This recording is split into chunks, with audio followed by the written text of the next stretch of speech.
이자 너희는 세상의 소금이니 소금이 만일 그 맛을 잃으면 무엇으로 짜게 하리요. 후에는 아무 쓸데없어 다만 밖에 버려져 사람에게 밟힐 뿐이니라.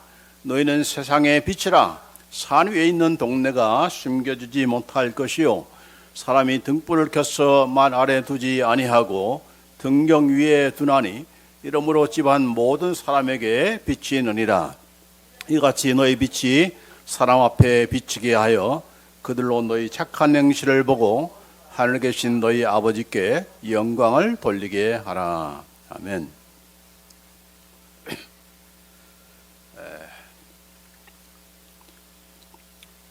오늘 본문이 속한 이 예수님의 산상설교는 하나님 백성, 나중에 영원한 천국에서만이 아니고 바로 이 땅에서 하나님의 백성인데, 그 하나님의 백성이 이 땅에 살면서 어떻게 살아야 되는가, 하나님의 백성답게 어떻게 살아야 되는가를 말씀해 주신 그 말씀입니다. 물론 앞에서 팔복에 관한 말씀, 심령이 가는 자는 복이 있나니라고 하면서 시작된 그런 8가지의 그런 복은 전부 다 모든 사람들이 받은 그런 복이 아니고, 심령이 누가 가난합니까? 바로 하나님을 믿는 자들만이 심령이 가난한 거죠. 그래서 이 하나님의 백성에게 주신 그런 삶의 헌장이라고 하시는 것이 바로 산상설교입니다.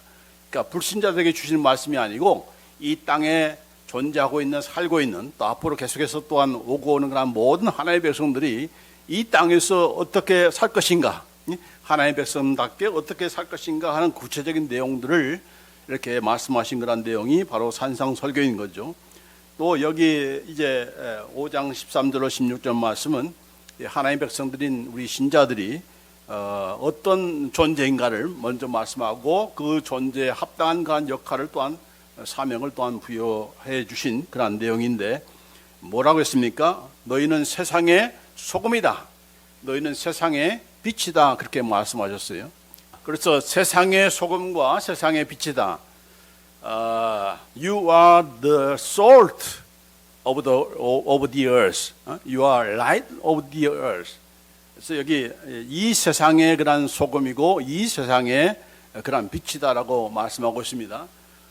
세상 밖의 소금이라든지 세상 밖의 어떤 빛이 아니고, 또 헤븐리 솔트가 아니고, 천상에 올라가서 천상의 그런 솔트나 천상의 그런 빛이 아니고, 바로 이 땅에서 지금 네가 살고 있는 이 세상에서의 너의 존재가 뭔가, 너는 세상의 소금이다, 너는 세상의 빛이다, 그렇게 말씀하시면서 소금이 어떻게 해야 되는지, 또 빛이 어떻게 해야 되는지 그런 내용을 또한 말씀하고 있습니다.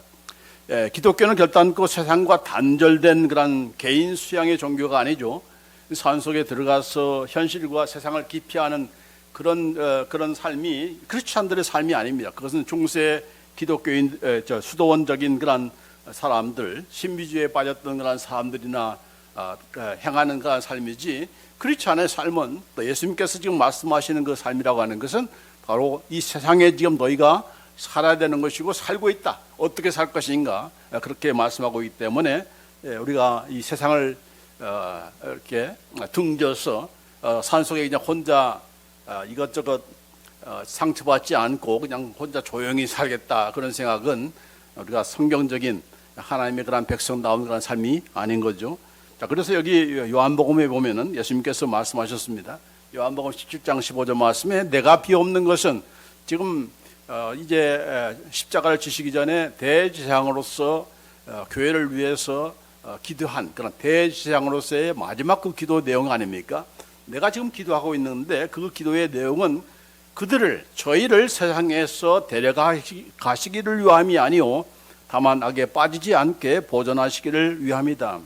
내가 지금 이 나의 백성들을, 예수님의 제 아들을 다 데리고 그냥 천상으로 올라가면 간단하죠. 무슨 어려움 당할 필요도 없고 싸울 필요도 없고 시험 들 필요도 없고 하는데, 내가 그걸 위해서 지금 기도하는 것이 아니다라고 분명히 말씀하고 있습니다.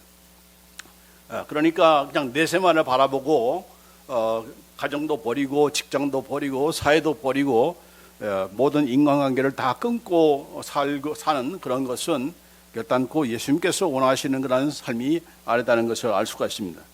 물론 이 땅에 우리가 살면서 이 세상이 전부인 줄 알고 완전히 세상에 빠져 있는 것은 그것도 문제이지만은, 우리가 이 땅에 살고 있지만 우리가 낙원에서 살아가는 거죠. 우리의 영원한 본향은 하늘나라 아닙니까? 그렇기 때문에 이 땅에 완전히 집착해서 우리가 살아서는 안 되는 거죠. 우리가 살고 있지만은, 이 땅에 살고 있지만은 이 세상에 속한 자가 아니다.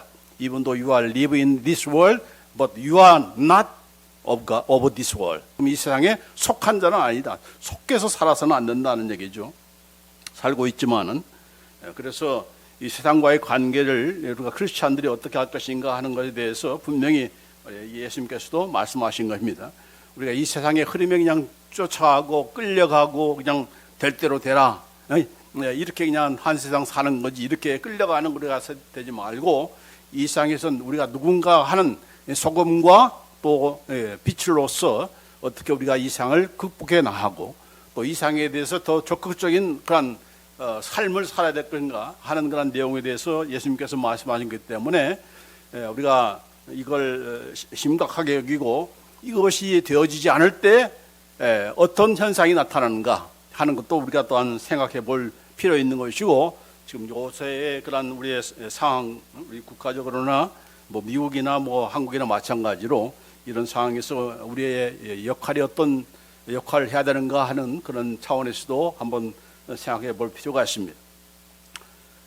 여기에 예수님께서 요한복음 17장 16절 말씀에 내가 세상에 속하지 아니함 같이 그들도 혹은 저희도 세상에 속하지 아니하였사옵나이다. 우리는 이 땅에 살고 있지만은 이 세상에 속해서는 안 된다. 이 세상에 속한다는 건 뭡니까? 그냥 세상 사람들이 살아가는 방식대로 그대로 따라가서는 안 된다는 얘기죠. 하나님의 백성으로서 어떻게 살아야 되는가를 분명히 하나님의 말씀 통해서 알고 그걸 배우고 또 그대로 살아가야 우리가 이 땅의 세상에 살면서 하나님 세상에 속하지 않고 하나님의 백성답게 살아갈 수 있는 그런 말씀을 지금 예수님께서 하고 있는 겁니다. 그래서 오늘 첫 번째로 여기 5장 13절 말씀에 너희는 세상의 소금이다, 그렇게 말씀하신 그런 내용을 우리가 처음에 한번 우리가 누가 세상의 소금인가, 나는 세상의 소금이다, 예수 그리스도 안에서 나는 누군가의 그런 좀 시리즈 설교하면서 오늘은 나는 세상의 소금이다. I am the salt of the earth. 나는 세상의 소금이다라는 내용을 살펴보고자 합니다. 자, 여기 너희는 세상의 소금이다라고 이렇게 말씀해 주셨어요. 자, 여기는 너희라는 것은 복수형입니다. 근데 그 너희는 누굽니까? 바로 이 앞에서 말씀한 그런 팔복의 그런 축복을 누리는 그런 크리스찬들을 다 얘기하는 거죠. 하나님 백성 모두를 얘기하면서 누가 세상의 소금이냐? 바로 너희다. 여기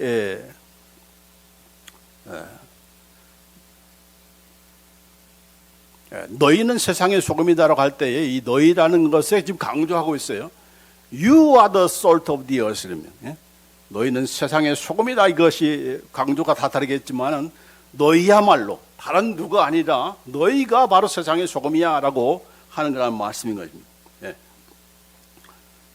지금 우리가 예수 믿는 그런 모든 하나님 백성들이 바로 우리는 세상의 소금입니다. 앞으로 좀 될 것이다 아니에요. 미래 시제가 아니고 너희는 장차 세상의 소금이 될 것이다, 이게 아니고 되어야 한다, 이것도 아니고 지금 바로 너희의 존재 이유가 또 존재의 그런 신분이 세상의 소금이다라고 그렇게 말씀하고 있는 겁니다. 자, 세상의 소금이라는 것은 이 세상이 썩었다는 얘기죠. 부패했다는 얘기 아닙니까? 왜 소금이 왜 필요합니까? 썩어짐을 방지하기 위해서 소금이 필요한 거 아니겠습니까? 이 소금을 뿌리지 않으면은 모든 것들이 다 썩고 부패해서 생선 같은 경우에는 완전히 고약한 냄새가 정말 진동하게 되고 더러운 그런 파리떼와 구더기가 모여 이렇게 심각한 상태가 되는 거 아니겠습니까? 그렇기 때문에 이런 상태에 있는 세상에 대해서 우리가 소금으로서의 역할을 이제 조금 이따 보겠지만 그 역할을 해야 된다라고 하는 겁니다. 자, 이 세상이 썩었다는 그런 예수님의 지적 앞에 과연 세상이 썩은 것인가? 여러분은 이 세상이 지금 썩었다고 생각합니까? 19세기만 해도 굉장히 낙관주의에 빠져가지고 모든 그런 인류가 완전히 낙관주의에 빠져서 진화론과 또 계몽주의에 그런 영향을 받아가지고 이 세상이 아마 지상에 낙원이 될 것이라고 하는 그런 기대감을 가졌습니다. 그러나 한 세도 못 가서 20세기 초에 들어와가지고 무엇이 벌어졌습니까? 세계대전이 터졌죠. 그것도 두 번이나 세계대전이 이르는 바람에 완전히 그 꿈인 산산조각 난 겁니다. 인간은 결단코 선한 존재가 아니다. 악하다. 또 이렇게 나의 욕심을 채우기 위해서 어떠한 그런 악도, 어떠한 전쟁도 불사하는 그런 사악한 존재라는 것을 알게 된 겁니다. 그래서 부정적인 그런 시각들이 있게 된 거고, 또 그런 전쟁으로 폐허 와중에서 이제 점차 회복이 되고 여러 가지 과학 문명이 발달되고 또 이전에 경험하지 못했던 그런 편안함을 누리자마자 또 사람들이 또 이렇게 세상에 대해서 또 낙관적인 그런 시선을 갖게 된 거예요. 그래서 20세기 후반에 들어와가지고 완전히 사람들이 개인주의에 빠지고 개인의 안락, 안위주의, 안위라는 그런 것에 대해서 굉장히 인조하게 되고 지식이 발달되고 그럼에 따라서 최첨단의 그런 모든 것들이 다 이렇게 기술들로 인해서 그 혜택을 보니까 점점 더 세상에 대한 그 살맛이 나고 또 이렇게 재미있고 이것이 또한 아주 비관적인 시선이 아니라 이 낙관적인 그런 시선을 갖게 되는 하는 것들이 또한 사실입니다. 그러나 우리가 지금도 보지만은 지금 21세기임에도 불구하고 계속해서 지금 전쟁이 일어나고 나라마다 서로 갈등이 있고 서로 부패해져가는 그런 사회와 현실과 또 이런 정부와 이런 것들을 우리가 보게 되는 겁니다. 그런 면에서 성경은 이렇게 예수님께서 지적한 대로 결단코 낙관주의에 빠질 수 없는 그런 세상이라는 것을 알고 있는 거죠. 예수님이 당시만이 아니고 예수님께서 이렇게 하신 그 당시만이 아니라 이미 에덴 동산에서부터 아담과 하와가 타락할 때부터 이제 급격하게 인간이 타락해 가는 그런 모습을 우리가 성경에서 보지 않습니까? 그렇기 때문에 얼마 안 있어서 온 세상에 죄악이 관영하기 때문에 하나님께서 물로 심판하지 않을 수가 없던 거죠. 그러면 그렇게 해서 심판해가지고 이제 노아의 후손들이 이렇게 뒀었으면은 바르게 참 생활을 하고 또 하나님과의 관계를 이루고 또 이 지구촌을 제대로 만들어야 될 텐데 그랬습니까? 이제 괜찮으니까 인간들이 자기 인간 왕국을 세우려고 했던 거죠. 그게 바로 바벨탑이죠. 바벨탑은 탑이 아니고 성임, 타워, 시리죠, 시리. 바벨 시리를 건설하고자 한 겁니다. 그래서 하나님께서 어떻게 했습니까? 언어를 혼잡하게 하고 또 우리가 흩어짐을 면하자. 우리가 우리의 이름을 내고 이렇게 하늘에 닿게 해서 하나님과 견주면서 우리가 살자. 우리의 인간 왕국을 만들자고 한 것을 하나님께서 못하게 언어를 혼잡시키고 그리고 나서 어떻게 했습니까? 다 흩어지게 한 거죠. 가만히 놔뒀다가는 뭐 쟤네들이 함께 모여가지고 더 악을 하니까 악을 추구하니까 그걸 완전히 하나님께서 흩으셨습니다. 그렇게 해서 지금 여러 나라와 민족들이 이렇게 생긴 것인데 그러나 그것으로 인해서 또 인류가 제대로 돌아왔는가 그렇지 않았다는 것을 우리가 또 알 수 있는 거 아니겠습니까? 그렇기 때문에 어쨌든 간에 중요한 것은 하나님을 떠난 세상과 또 이 사람들은 그 즉시로 이렇게 극도로 빨리 타락하고 부패해지고 썩어져 가는 그런 모습을 우리가 볼 수가 있는 거죠. 아무리 외적으로 나아진 것 같지만 그러나 속으로는 다 썩어 문드러진 그런 죄로 이렇게 극악에 처해진 그런 모습. 우리나라 아무리 동방의 에이즈구라 이렇게 칭찬했던 그런 대한민국도 이제는 완전히 요새는 뭐 마약에 완전히 사회가 엉망진창이 되는 그런 마약 청정국이라고 했던 그런 대한민국이 그런 현상이 나타나는 것이고 동성애도 마찬가지로 감히 생각하지 못했던 그런 대한민국에도 그런 현상이 지금 계속해서 일어난 거 아니겠습니까?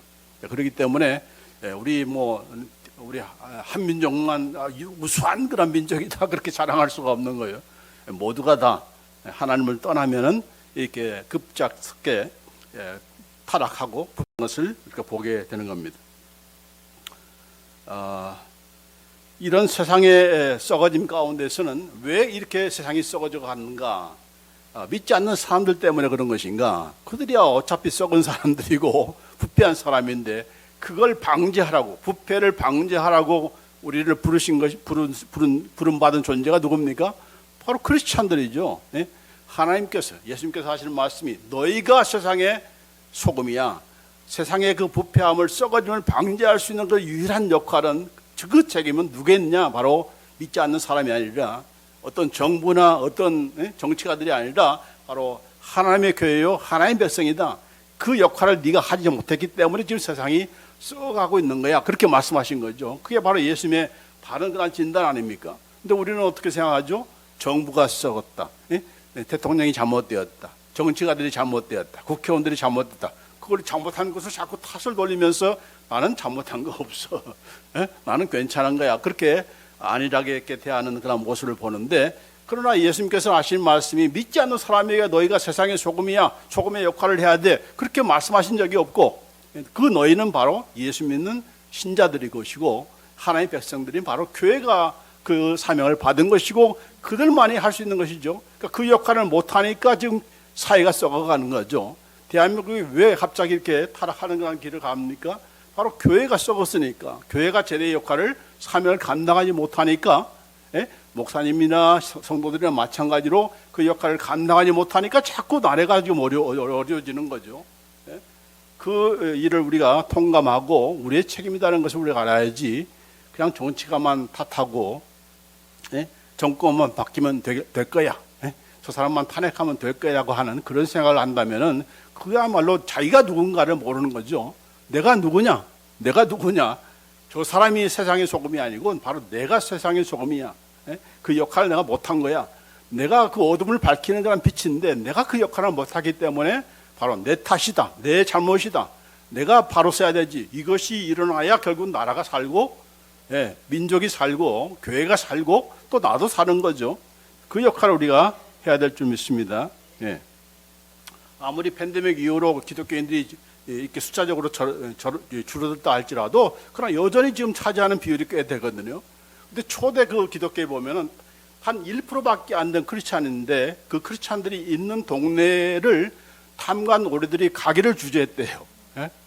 그 동네에 가면은 예수교를 믿는 사람들이 있어가지고 그 자기 마음대로 못하니까 그 마을을 가게를 실했다라고 할 정도로 소수의 단 1%밖에 안 되는 그런 이론에도 불구하고 그렇게 막강한 그런 역할을 했던 것이 바로 크리스찬들 때문이었습니다. 예수 믿기 때문에.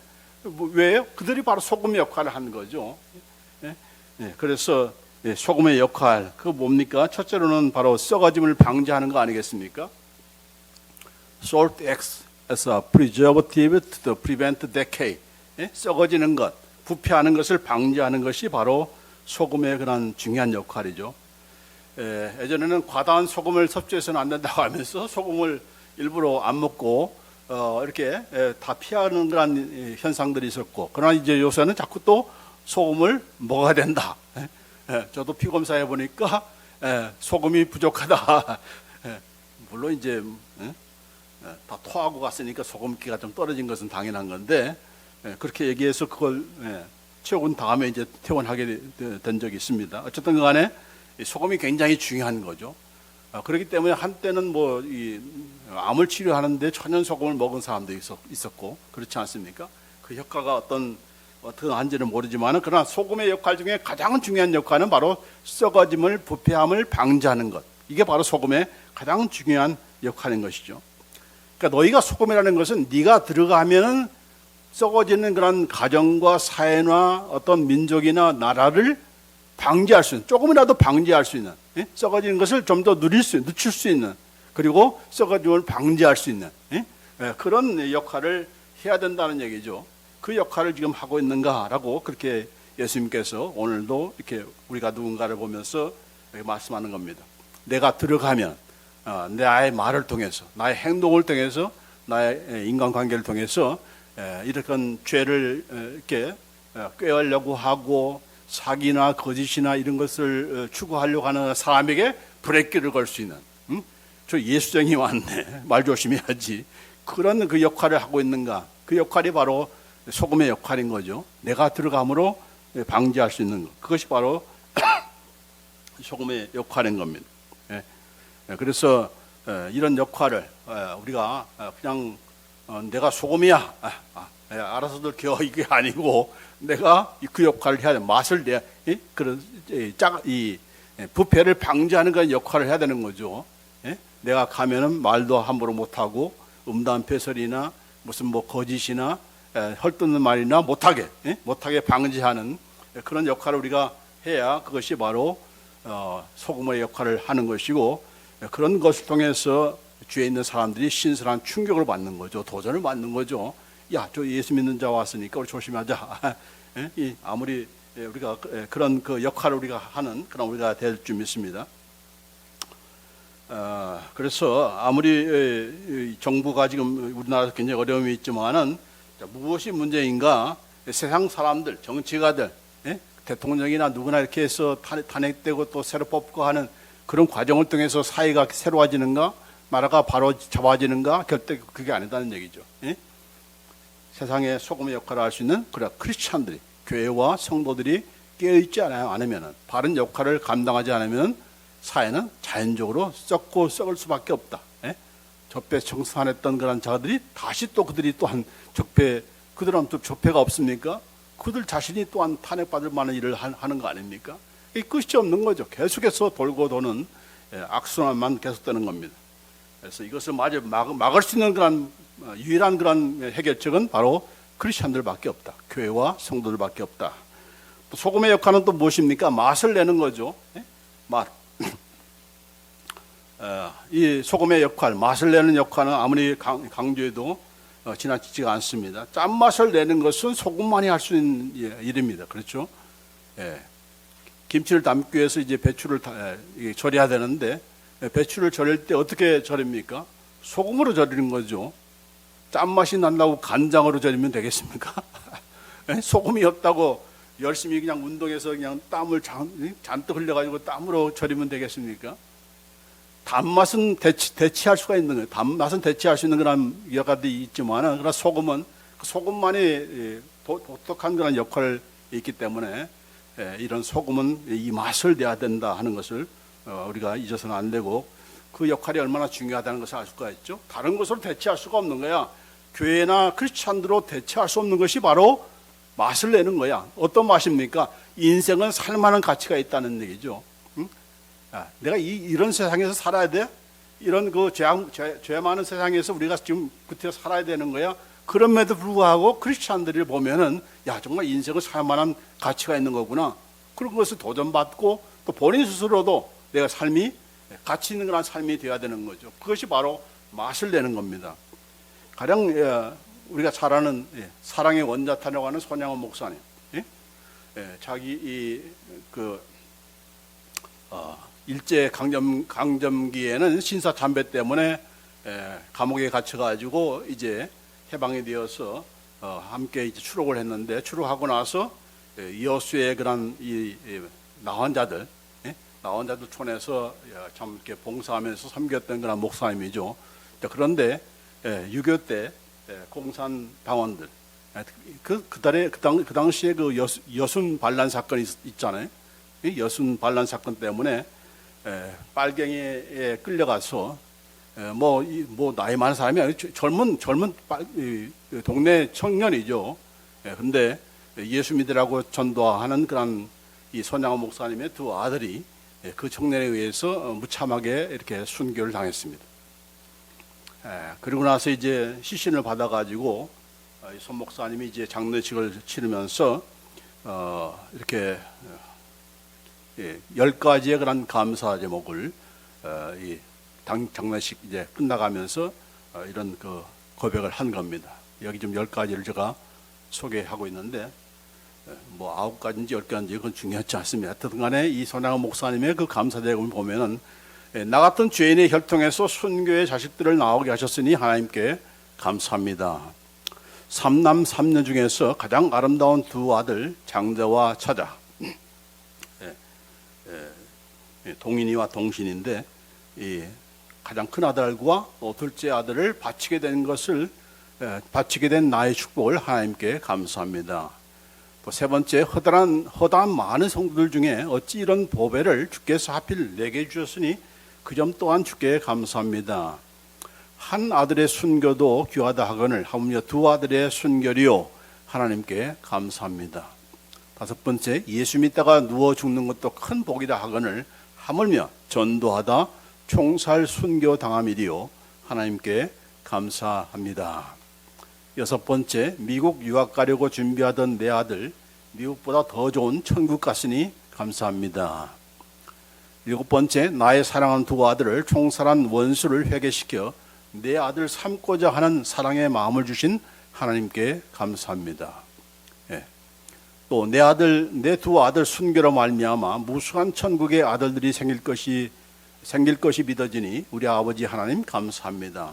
아홉 번째, 이 같은 역경 중에서 이상 8가지 진리와 하나님의 사랑을 찾는 기쁜 마음, 여유 있는 믿음 주신 우리 주 예수 그리스도께 감사합니다. 나에게 분수에 넘치는 과분한 큰 복을 내려주신 하나님께 모든 영광을 돌립니다. 이런 감사의 제목을 장례식 가운데서 이렇게 말씀했다고 합니다. 여기 일곱 번째 보면은 자기를 사랑하는 두 아들을 죽인 그 총살한 그런 이 빨갱이 청년이에요. 나이 많은 사람이 청년인데 이렇게 잡혀가지고 여순 반란 사건이 진압되면서 이제 잡혀가지고 그 아들을 이제 찾아가서 감옥에 가서 이 아들을 내가 용서하고 내 양아들로 삼고자 한다고 하는 이 탄원서를 이렇게 올려서 결국은 그 아들을 자기의 아들로 양명 아들로 삼았습니다. 그 아들의 이름이 안재선인데 자기 아들로 삼았으니까 이제 손재선으로 그렇게 개명을 하고 이렇게 삼은 거죠. 이게 정말 믿지 않는 사람의 입장에서는 정말 아주 완전히 정신 나간 일이죠. 이해는 하겠습니까? 자기 아들을 한 명도 아니고 두 명이나 죽인 그런 사람인데 그걸 용서해 준다. 더군다나 그를 내 양아들로 삼겠다. 이건 말도 안 되는 얘기고 정말 이해할 수도 없고 이렇게 정말 도대체 이런 일을 결단하는 것이 어떤 마음인가. 그래서 이 사랑의 원자탄이라는 말은 그런 말을 나오게 되는 거 아니겠습니까? 이 믿지 않는 사람에게는 또 믿는 사람에게도 마찬가지로 충격적인 그런 사건이 아닐 수가 없죠. 여러분이 그렇게 할 수 있겠습니까? 제가 그렇게 할 수 있을까요? 이게 좀 힘든 일이죠. 그래서 이제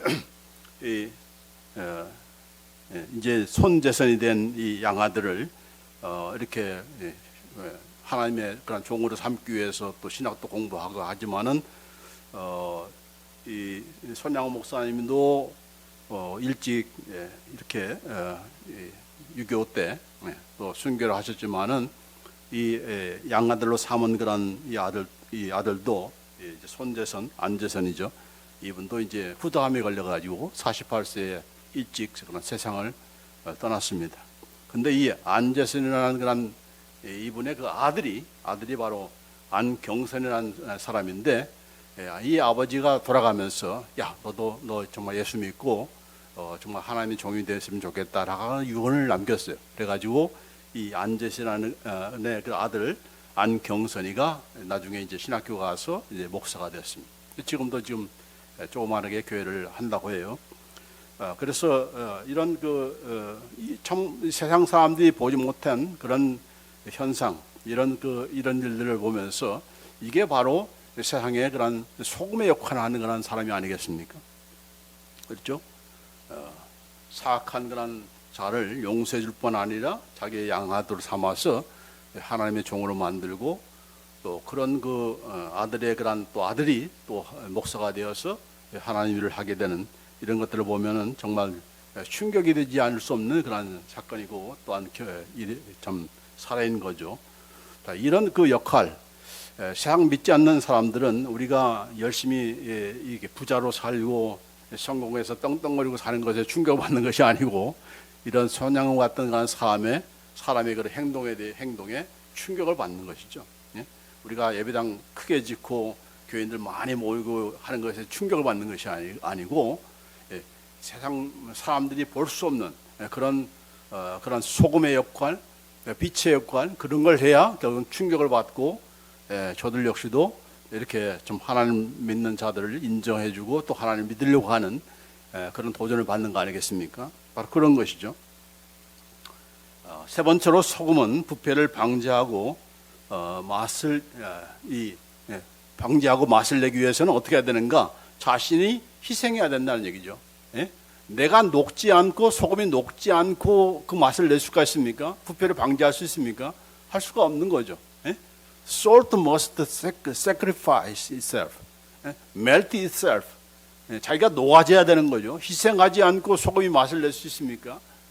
할 수 없는 거죠. 내가 희생을 해야 되는 거예요. 이 손양호 목사님처럼 또한 참 우리가 시간을 투자하고 또 우리가 더 관심을 갖고 하는 그런 모든 것들이 전부 다 내가 녹아지는 그런 과정이죠. 그걸 안 하면은 맛을 낼 수가 없고 또 부패를 방지할 수가 없는 거 아니겠습니까? 만약에 이 소금을 맛을 잃으면 어떻게 되는 것인가? 예수님께서 말씀하셨습니다. 맛을 잃으면 무엇으로 짜게 하리요? 후에는 아무 쓸데없어 다만 박해 버려져 사람에게 밟힐 뿐이니라.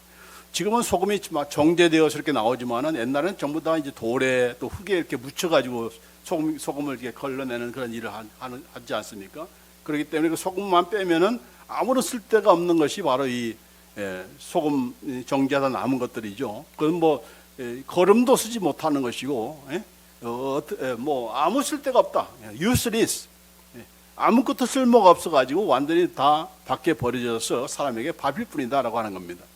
그러니까 크리스찬들이 저와 여러분이 소금의 역할을 못한다 그러면 우리는 세상 사람에게도 왕따 당하는 것뿐만 아니라 믿는 사람에게도 진실한 사람에게도 왕따를 당할 수밖에 없는 서로 끼지를 못하는 양쪽에 다 끼지 못하는 그런 버림받은 그런 존재가 될 수가 있다 하는 것입니다. 자기가 희생해야 된다 하는 것에 대해서 가장 좋은 예가 옛날에 그 드럭스토어 가운데 에커드 드럭스토어가 있었습니다. 그렇죠? 에커드가 잭 에커드가 바로 이 에커드 드럭 스토어를 이렇게 만든 그런 시작한 그런